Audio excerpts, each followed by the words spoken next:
I'm Governor Larry Hogan.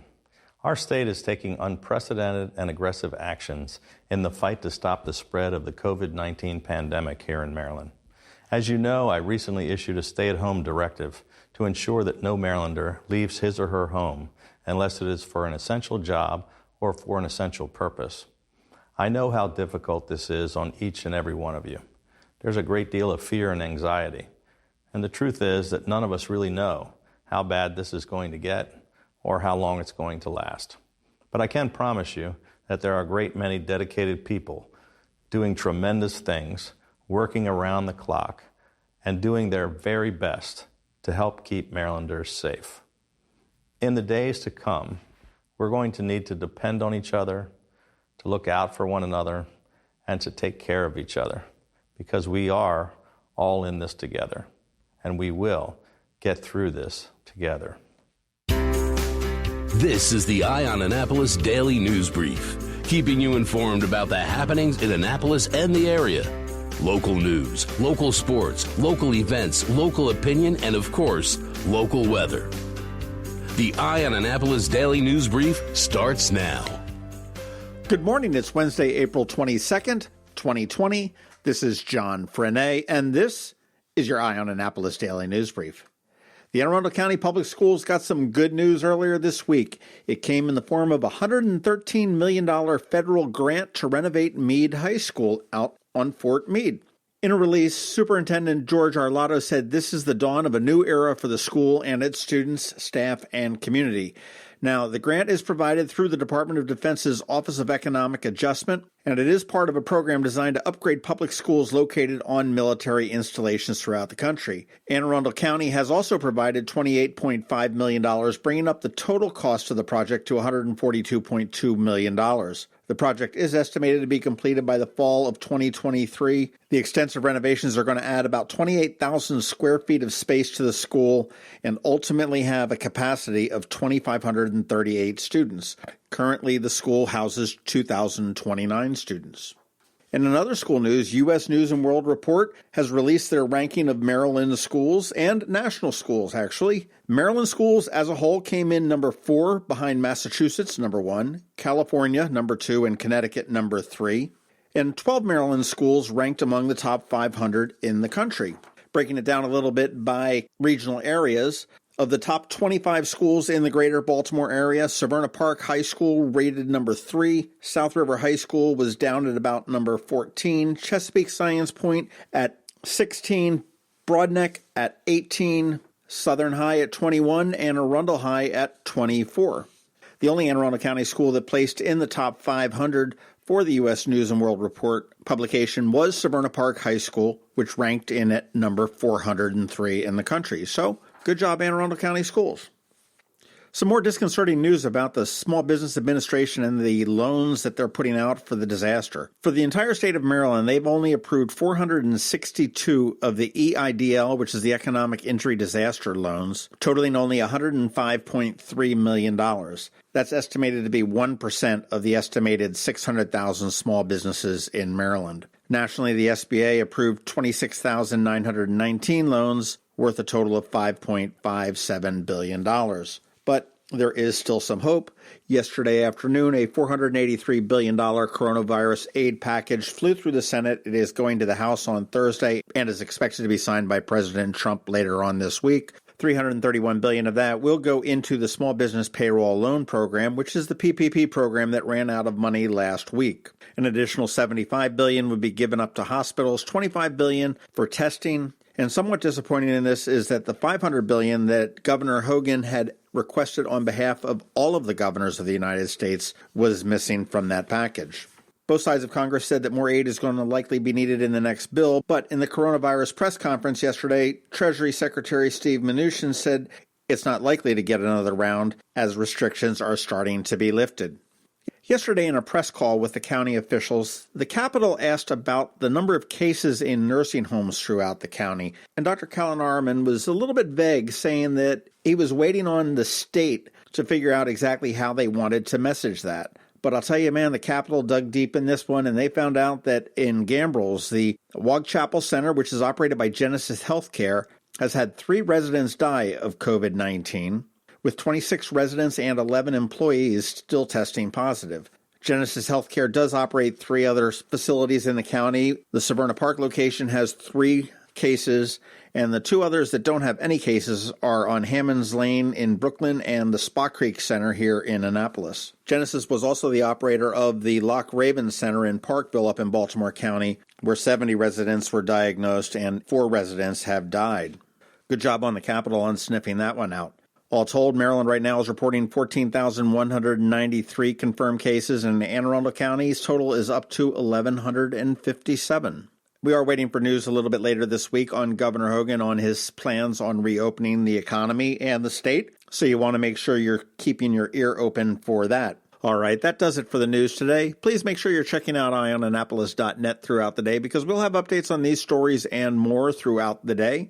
If you are someplace where you can give us a rating or a review, please do that as well. And let your friends and family and colleagues all know about this podcast and how to download and get it sent right to their phones. Okay, you need to hang tight. We have George Young with your local DMV weather forecast coming up, as we always do. And in just a little bit, I'm going to have a rant. It's going to be about Ruth's Chris. You want to hang tight for that. All that's coming up in just 1 minute. But first, this quick message from Solar Energy Services.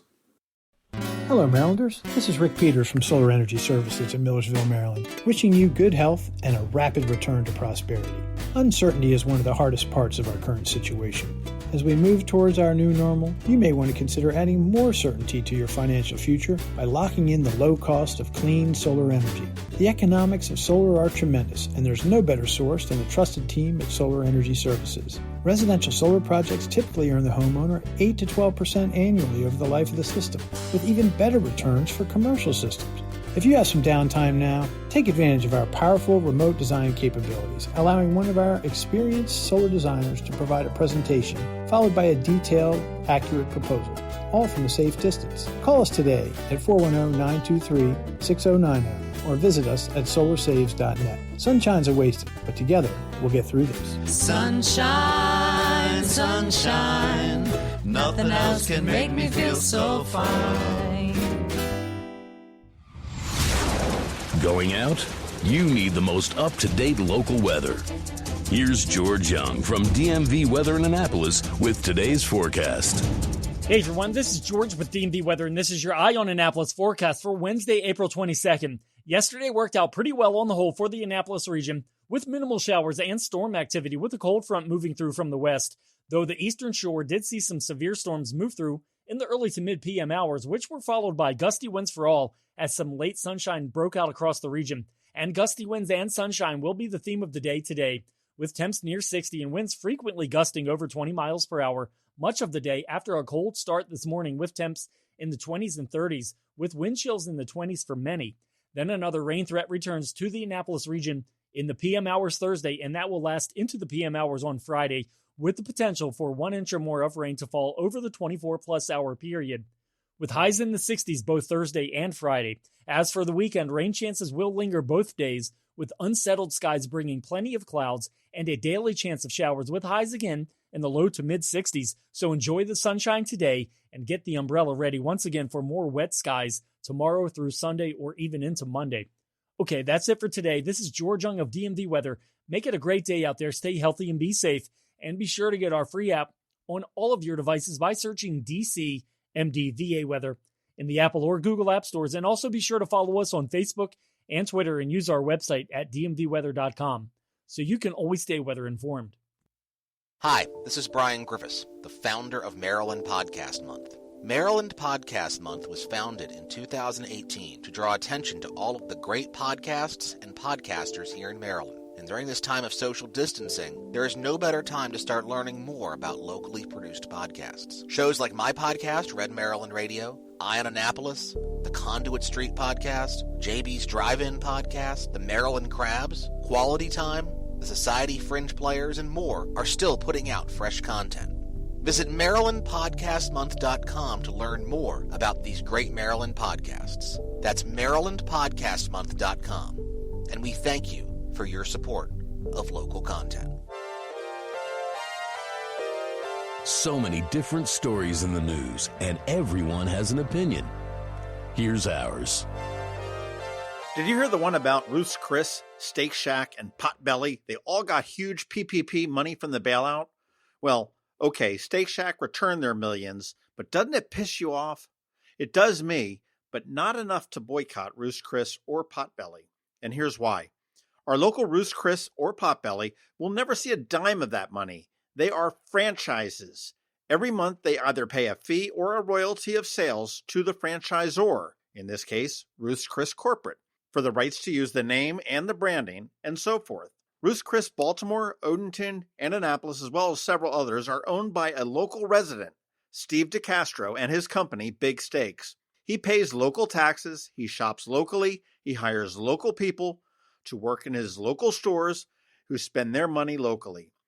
He may or may not have applied for assistance, but we can't demonize his company like I've seen all over social media this past week. Ruth's Chris has been a great neighbor for decades, and we can't penalize him for the sins of the franchisor. The only thing in common they share is the name. Similarly, when Papa John's founder John Schnatter used the N-word, everyone wanted to boycott them. When the Cathys publicly said that they were donating to a fundamentalist Christian cause that is typically anti-gay, everyone was all up in arms and going to boycott Chick-fil-A. But boycotting the local places is just wrong. Papa John's, owned by a guy who lives in Annapolis Cove, is always doing great things and giving back. Ruth's Chris is always at the ready with the gift certificate for that charity event you attended. Direct your anger to the SBA that allowed the loophole. Direct your anger to a petition signed against the franchisor. Direct your anger by writing a letter to the CEO.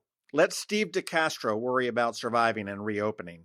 And if you think reopening after all this will be a walk in the park, you want to make sure you check out eyeonannapolis.net on Saturday morning for a bit about that from James King, who's the owner of the local Green Turtles, Roy Rogers, both franchises, and the Black Wall Hitches.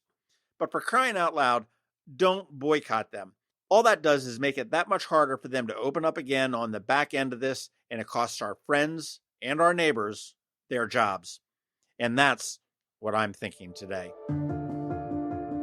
Whether it's a fire, a hurricane, or a virus, Annapolis comes together. We've done it time and time again, because this is a town that gets it, a town that knows how to lift each other up when the world falls down. As we face this new challenge, I encourage our community to come together as we've always done. I'm Steve Samaras from Zachary's Jewelers. I pledge to lend a hand to support my family, my team, my neighbors, and the small businesses in our town. Together, let's do what we've always done. You've been listening to the Eye on Annapolis Daily News Brief. Tell your friends and colleagues this is the podcast where you can keep up on the latest with what's going on in Annapolis. And also tell them about our website, eyeonannapolis.net, where you can find even more information.